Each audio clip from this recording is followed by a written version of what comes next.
Hello, my sweet second graders. I am recording our last reading lesson for second grade, if you can believe it. I can't believe it. I gotta tell you, I think you've come so far in your reading this year, and you've really come to understand that the most important part of your reading is understanding and remembering what you read, because you don't want to be a what? Right, word caller. No word calling from you guys anymore. So I wanted to talk to you about a time just a week or so ago.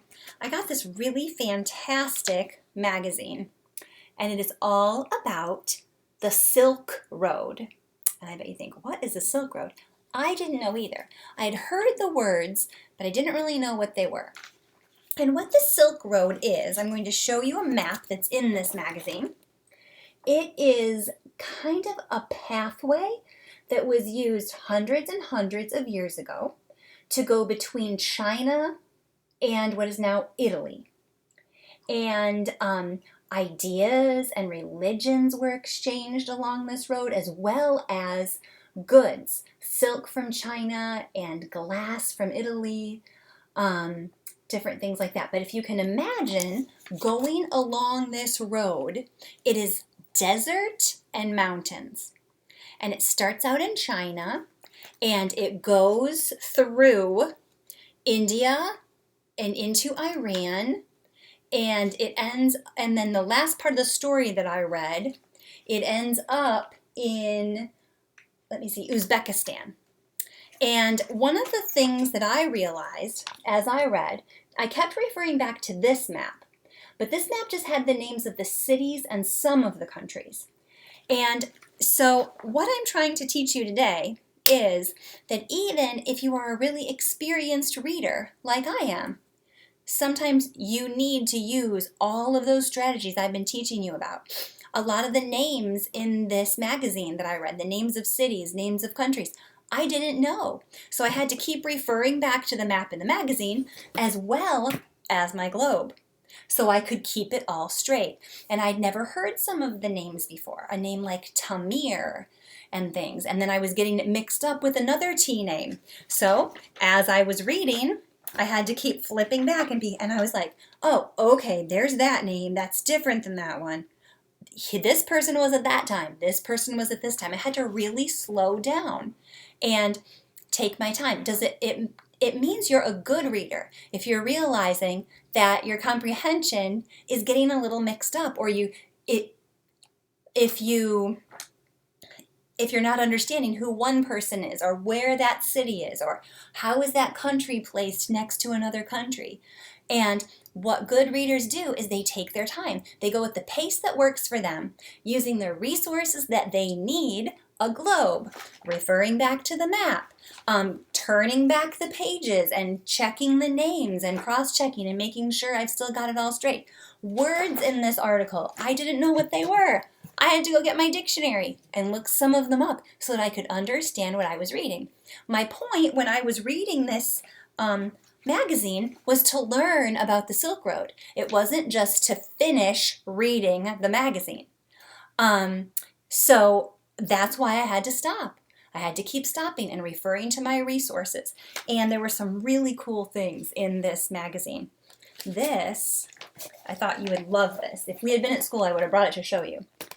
This is little rooms and staircases and things all carved into a mountain. Actually carved into a mountain, and then they can go inside of there. I thought it looked really cool. Okay, so that is my comprehension lesson for you today. You need to go at the speed that's right for you. Use the resources that are right for you, and expect that you will be understanding what you're reading. And if you're not, take it a little bit slower. Go back. Do the things you need to do to learn from your reading. Because you guys are getting to that stage where you're not just learning to read. You're reading to learn. And when you're reading to learn, you've got to take this time and learn from it, okay? So I know you'll do that. We've talked about it so much, and you have such great insights when we read. I know you're going to do it. And I guess the point is, don't feel like you're not a good reader if you need to slow down and go back and check something and make sure you have it straight. That actually means you're a great reader because you're realizing when your comprehension is breaking down and you're doing something to fix it. Kids that fix their reading so it makes sense, that they can remember, they can comprehend, they're the best readers. So that's all for that. And then I have a book I want to read to you. And it is one we read at the beginning of the year, and it is called Where Does the Night Hide? And I'm going to read this book to you because I always want you to remember writer's eyes. And this is where we first started learning about writer's eyes. Where Does the Night Hide? By Nancy White Carlson. In the morning, when the sun gets up, where does the night hide? Under the bus that stops for the little girl and her mama, the night stretches out flat on the pavement. Writer's eyes. And in the dark tunnel they go through to get to the city, the night clings to the walls and sings a rolling song. See the night in the picture? Do you remember reading this book way back when? Where does the night hide? In the dark places between buildings, the night squeezes into tall, skinny spaces. And in the narrow alleys full of side doors, the knocking night waits for someone to answer.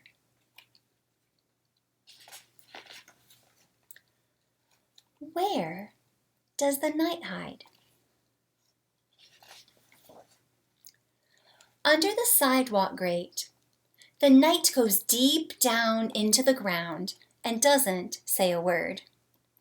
And in the dark water of a leftover puddle, the night shivers when a pigeon touches it. So many writer's eyes. Where does the night hide? In the cracks of the market stalls, the night lies under stacks of fruits and vegetables. And in the purple bag of the little girl's mama, the night bumps and thumps around with apples and oranges. Do you see the night in the picture?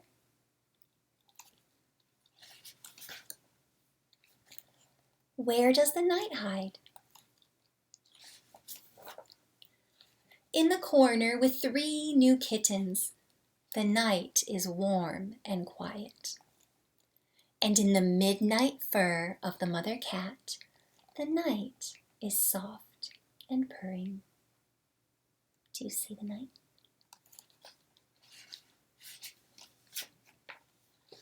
Where does the night hide? Under the bench where the little girl and her mama share a snack, the night is resting against their feet.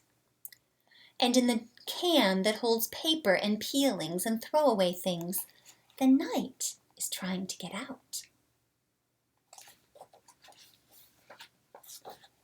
Where does the night hide? In the eyes of the little girl and her mama. The night says it's good to be together. And in the little girl's folded hands, she peeks between her thumbs, and it is there. Go ahead, peek between your thumbs, see if the night is there.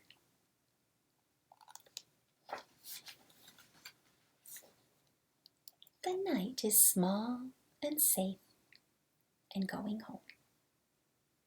Always remember your writer's eyes.